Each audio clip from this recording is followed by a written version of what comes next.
Okay, so these are difficult times. So today's short and sweet is aimed at little tips and tricks to actually try and make life a little bit easier. One of the first things you think it's worth remembering is about dividends.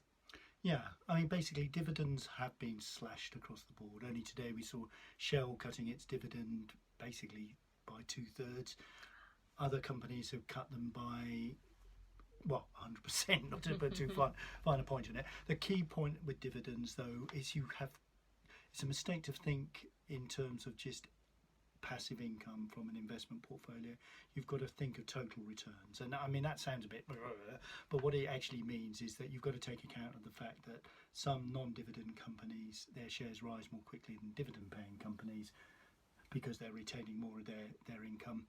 And selling shares to produce income can actually be quite tax efficient as well. So it means you use a £12,500 personal income tax allowance and you use a £12,300 capital gains allowance, and you put the two of them together, and also you've got the small matter of a £2,000 dividend allowance in there. So the bottom line is that, you know, a married couple, well, you don't even have to be married to do this one, can have a tax-free income of up to £50,000 if they manage the returns from an investment portfolio properly.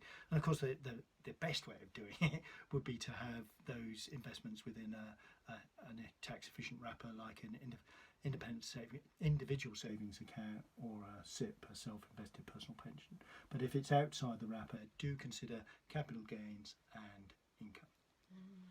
The other thing you tantalisingly mentioned was free money, tax rebates.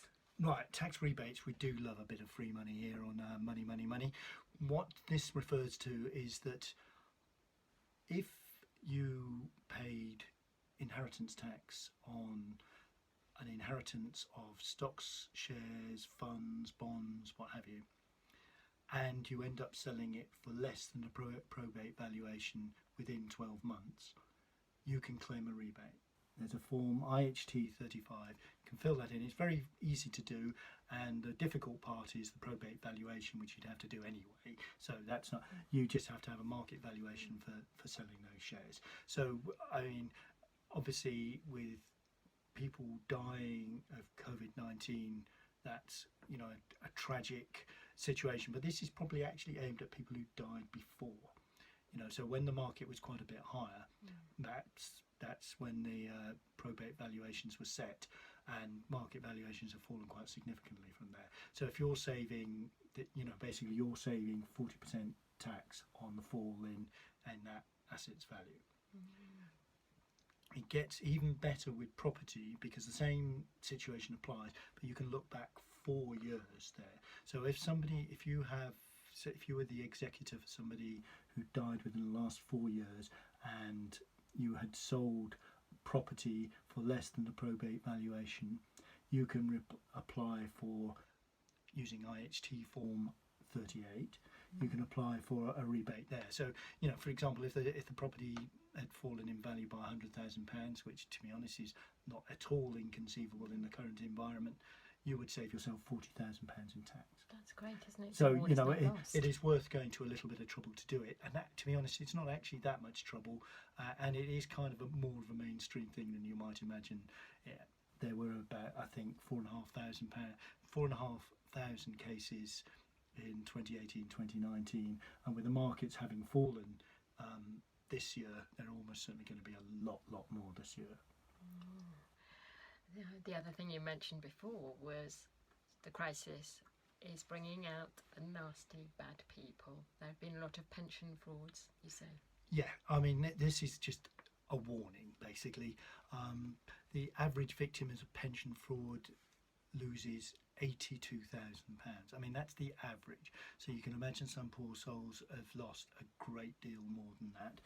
Basically, what's happening is that there's been a preponderance of adverts encouraging you or inviting you to withdraw money from your pension below the age of 55.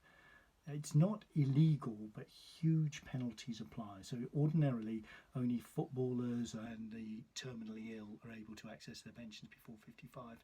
But you get all sorts of scammers coming on, and saying you can do this. And Google, I'm afraid to say, is one of the biggest transgressors in this by not clamping down on the adverts that people, you've probably seen them yourself. We release money from your pension below the age of 55. Pension B, the online pension provider, has said there's been a six-fold increase in people wanting to withdraw money from their pensions below the age of 55, and one was actually as young as 32 that firm had seen. So it's this is a regulatory failure, and it's a failure of Google to be a good citizen out there. Definitely. So we're in a crisis. The government has been supporting people through it. It's got to be paid for some time. What is going to happen in the future? Right, well, nobody's got a crystal ball, but I can listen to a hint. One of the first hints was that in expanding the 80% furlough protection to the self-employed, the Chancellor, Rishi Sunak, made it very, very clear that the quid pro quo would be that self-employed national insurance contributions would rise. There was an attempt to do this a couple of years ago, and it ended in disaster and being withdrawn. But the fact of the matter is that Class 2 contributions for the self-employed start at £3.05 per week. That compares with the rate of £15.30 a week for anybody looking to make a voluntary contribution. And if you're actually in regular employment or a higher earning self-employed, you'd be paying up to 9% if you're self-employed and 12% if you're employed. So you can see that £3.05 is an incredible subsidy in that respect. So that will go. On inheritance tax, that's another area that inheritance tax and pensions, and the two merge together in some senses. That's another area which is ripe for meddling and clawing back some money from. Basically, you might remember that Labour had proposed, or they didn't put it into policy, it wasn't part of their manifesto, that inheritance tax would be scrapped, which on the face of it seems quite good. But what it would do is would be replaced by the recipient paying tax at their marginal rate of income tax. So if they were already a higher rate taxpayer, the whole lot would attract 40 to 45% tax on it. The other thing is that you would have a lifetime gifting allowance, and what was being proposed was 125,000 per person. So bear in mind, this compares to a married couple being able to give away up to £1 million inheritance tax free, and various gifting allowances as well, plus the 7-year rule and all the rest of it. It won't necessarily be along Labour's lines, but you could easily imagine the emphasis being put on the recipient paying tax, not the estate paying tax. And the other thing is related to that, to finish off with, pensions are again vulnerable here. We talked about the vulnerability of the tax-free cash sum. That's been one people are perennially worried about when it comes to the annual budget speech. The other thing is higher rate tax relief could well be a thing of the past, because it does seem a little inequitable that the more you pay, the more tax relief you get. So for example, if you're a 45% taxpayer, you only have to pay £55 for every £100 contribution to your pension, whereas a basic rate taxpayer would have to pay £80 for every £100 contribution. So basically most of the tax relief is going to the relatively rich. And the last one on that is passing on pension pots from those who are unfortunate enough to die under 75. That's entirely free of inheritance tax, and the money can be drawn down entirely free of income tax as well. So that's a very substantial benefit. So it's kind of an obvious place to start looking to claw this money back that we're spending to mitigate the impact of the coronavirus. Yeah, all things people need to plan for.